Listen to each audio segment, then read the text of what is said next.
you have a go-to check-in phrase, like a go-to thing that you'd use with a partner that you just have in your back pocket so that you can pull it out to go, this is how I'd normally check in with someone? That's a good one. I'm thinking that if I was to say to the person who I've been in a long-term relationship with is, I've got a really good idea tonight, and then ask if he shared my enthusiasm that that was a good idea. You know, just to put it out as something fresh and new, but that may not necessarily be the way you're going to see it. So always at the end say, how does that sound to you?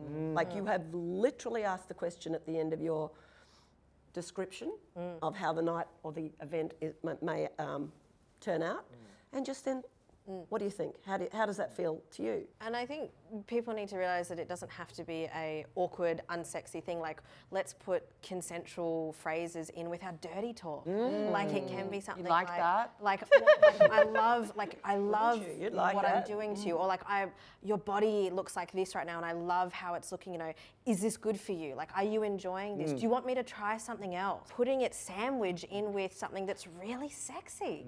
You know, so there's nothing sexier to me than a partner who is checking in, who is putting, you know, my pleasure, my needs kind of in the front and actually going, what does that look like for you? I love the pause idea, and it's something I work with people about, is that if you're having, you know, sex, if you're being intimate with someone and for whatever reason, and it could be any reason, we could be getting some, you know, triggering stuff, we could be just in a position where we're uncomfortable, that idea of saying, can we pause for a second?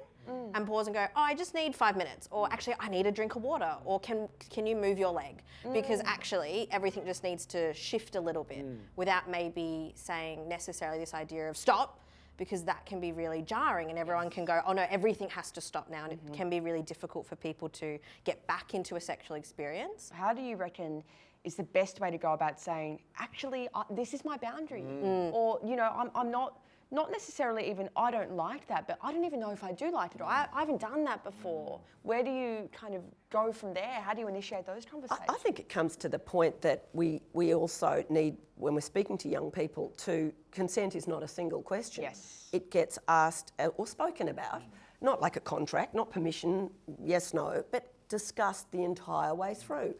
Anything else that you're doing is a new question as to whether you still feel like you're within your comfort zone.